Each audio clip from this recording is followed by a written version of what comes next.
Appeal to consequences of a belief. 6. Appeal to consequences of a belief.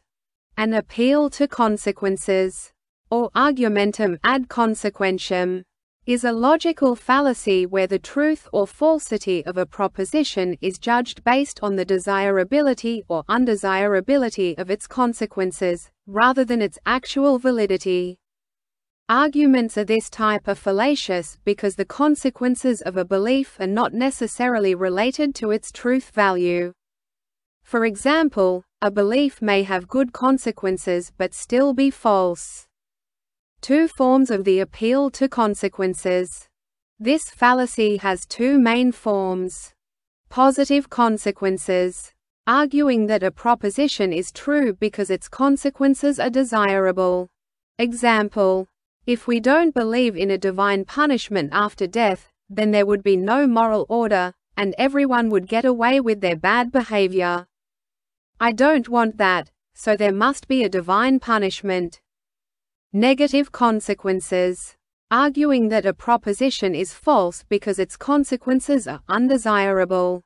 Example: if there is no objective morality, then all bad people go unpunished. I don't like that outcome. Therefore, morality must be objective. Why it's a fallacy. The flaw in this reasoning lies in the separation of the desired outcome from the actual truth of the matter. A statement's desirability or undesirability in terms of its effects does not determine if the statement itself is true or false. Real-world examples. Anti-vaccine arguments. Some parents reject vaccines not because of the evidence for their efficacy, but because acknowledging potential side effects might imply they made mistakes when vaccinating their children, a consequence that is emotionally unbearable. Religious arguments. Believers may accept a particular faith because of the promised good consequences of eternal reward or the avoidance of eternal punishment, rather than through evidence for the faith itself. The appeal to the consequences of a belief is a fallacy that comes in the following patterns. X is true because if people did not accept X as being true, then there would be negative consequences. X is false because if people did not accept X as being false, then there would be negative consequences. X is true because accepting that X is true has positive consequences. X is false because accepting that X is false has positive consequences. I wish that X were true, therefore X is true. This is known as wishful thinking. I wish that X were false, therefore X is false. This is known as wishful thinking. This line of reasoning is fallacious because the consequences of a belief have no bearing on whether the belief is true or false. For example, if someone were to say if 16-headed purple unicorns don't exist, then I would be miserable, so they must exist, it would be clear that this would not be a good line of reasoning. It is important to note that the consequences in question are the consequences that stem from the belief. It is important to distinguish between a rational reason to believe, RRB, opening parenthesis, evidence, and a prudential reason to believe, PRB, opening parenthesis, motivation. A RRB is evidence that objectively and logically supports the claim. A PRB is a reason to accept the belief because of some external factor, such as fear, a threat, or a benefit or harm that may stem from the belief. That is relevant to what a person values, but is not relevant to the truth or falsity of the claim. The nature of the fallacy is especially clear in the case of wishful thinking. Obviously, merely wishing that something is true does not make it true. This fallacy differs from the appeal to belief fallacy in that the appeal to belief involves taking a claim that most people believe that X is true to be evidence for X being true. Examples of appeal to consequences of a belief. God must exist. If God did not exist, then all basis for morality would be lost and the world would be a horrible place. It can never happen to me. If I believed it could, I could never sleep soundly at night. I don't think that there will be a nuclear war. If I believed that, I wouldn't be able to get up in the morning. I mean, how depressing. I acknowledge that I have no argument for the existence of God. However, I have a great desire for God to exist and for there to be an afterlife. Therefore I accept that God exists. 7. Appeal to emotion. An appeal to emotion, pathos, is a rhetorical tactic that attempts to persuade an audience by evoking specific feelings like pity, fear, or joy, rather than by providing relevant facts or logical arguments. While emotions can be a valid part of communication, the appeal to emotion fallacy occurs when emotion becomes the primary basis for an argument, substituting for evidence and logic. Common emotional appeals involve using anecdotes, metaphors, or vivid imagery to elicit a strong emotional response from the audience. How it works. Evokes feelings.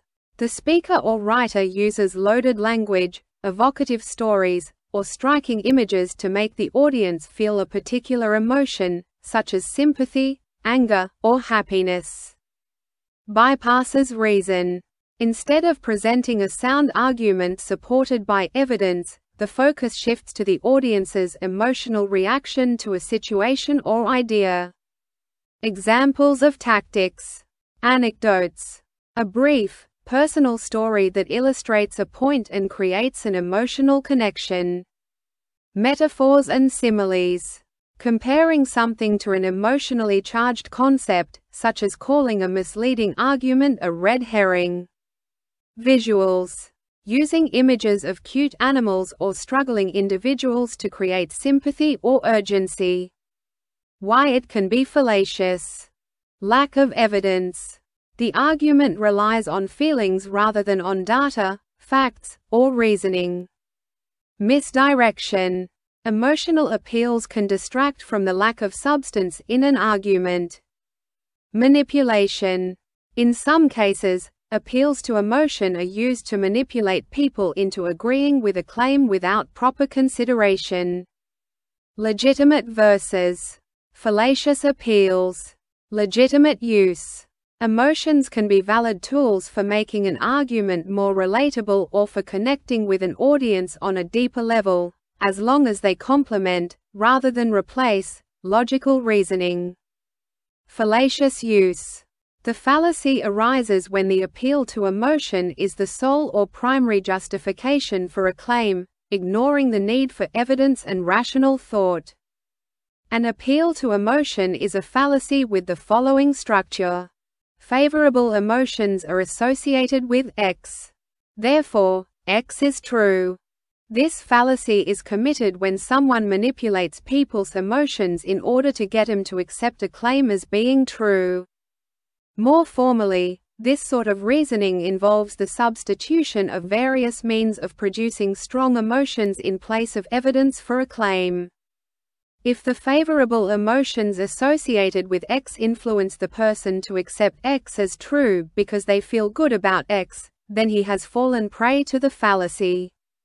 This sort of reasoning is very common in politics and it serves as the basis for a large portion of modern advertising. Most political speeches are aimed at generating feelings in people so that these feelings will get them to vote or act a certain way. In the case of advertising, the commercials are aimed at evoking emotions that will influence people to buy certain products. In most cases, such speeches and commercials are notoriously free of real evidence. This sort of reasoning is quite evidently fallacious. It is fallacious because using various tactics to incite emotions in people does not serve as evidence for a claim. For example, if a person were able to inspire in a person an incredible hatred of the claim that 1 + 1 = 2 and then inspired the person to love the claim that 1 + 1 = 3, it would hardly follow that the claim that 1 + 1 = 3 would be adequately supported. It should be noted that in many cases it is not particularly obvious that the person committing the fallacy is attempting to support a claim. In many cases, the user of the fallacy will appear to be attempting to move people to take an action, such as buying a product or fighting in a war. However, it is possible to determine what sort of claim the person is actually attempting to support. In such cases, one needs to ask what sort of claim is this person attempting to get people to accept and act on? Determining this claim, or claims, might take some work. However, in many cases it will be quite evident. For example, if a political leader is attempting to convince her followers to participate in certain acts of violence by the use of a hate speech, then her claim would be you should participate in these acts of violence. In this case, the evidence would be the hatred evoked in the followers. This hatred would serve to make them favorable inclined towards the claim that they should engage in the acts of violence. As another example, a beer commercial might show happy, scantily clad men and women prancing about a beach, guzzling beer. In this case, the claim would be you should buy this beer. The evidence would be the excitement evoked by seeing the beautiful people guzzling the beer. This fallacy is actually an extremely effective persuasive device. As many people have argued, people's emotions often carry much more force than their reason. Logical argumentation is often difficult and time-consuming, and it rarely has the power to spur people to action. It is the power of this fallacy that explains its great popularity and wide usage. However, it is still a fallacy. In all fairness, it must be noted that the use of tactics to inspire emotions is an important skill. Without an appeal to people's emotions, it is often difficult to get them to take action or to perform at their best. For example, no good coach presents her team with syllogisms before the big game. Instead, she inspires them with emotional terms and attempts to fire them up. There is nothing inherently wrong with this. However, it is not any acceptable form of argumentation. As long as one is able to clearly distinguish between what inspires emotions and what justifies a claim, one is unlikely to fall prey to this fallacy. As a final point, in many cases it will be difficult to distinguish an appeal to emotion from some other fallacies, and in many cases multiple fallacies may be committed. For example, many ad hominems will be very similar to appeals to emotion, and, in some cases, both fallacies will be committed. As an example, a leader might attempt to invoke hatred of a person to inspire his followers to accept that they should reject her claims. The same attack could function as an appeal to emotion and a personal attack. In the first case, the attack would be aimed at making the followers feel very favorable about rejecting her claims. In the second case, the attack would be aimed at making the followers reject the person's claims because of some perceived or imagined defect in her character. This fallacy is related to the appeal to popularity fallacy. Despite the differences between these two fallacies, they are both united by the fact that they involve appeals to emotions. In both cases, the fallacies aim at getting people to accept claims based on how they or others feel about the claims and not based on evidence for the claims. Another way to look at these two fallacies is as follows. 7. Appeal to emotion. An appeal to emotion is an informal logical fallacy where someone tries to win an argument by manipulating the audience's emotions rather than using facts or logic. This technique, also known as argumentum ad passiona or pathos, relies on eliciting feelings like fear, anger, or pity to sway an audience, often in advertisements or political speeches, by bypassing rational thought and substituting it with emotional appeals. How it works. Emotional manipulation.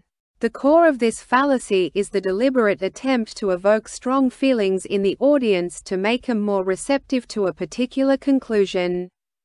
Substitution of reason. Instead of providing evidence or logical reasoning, the argument relies on emotional triggers, such as images of suffering children or promises of a better future, to persuade the audience.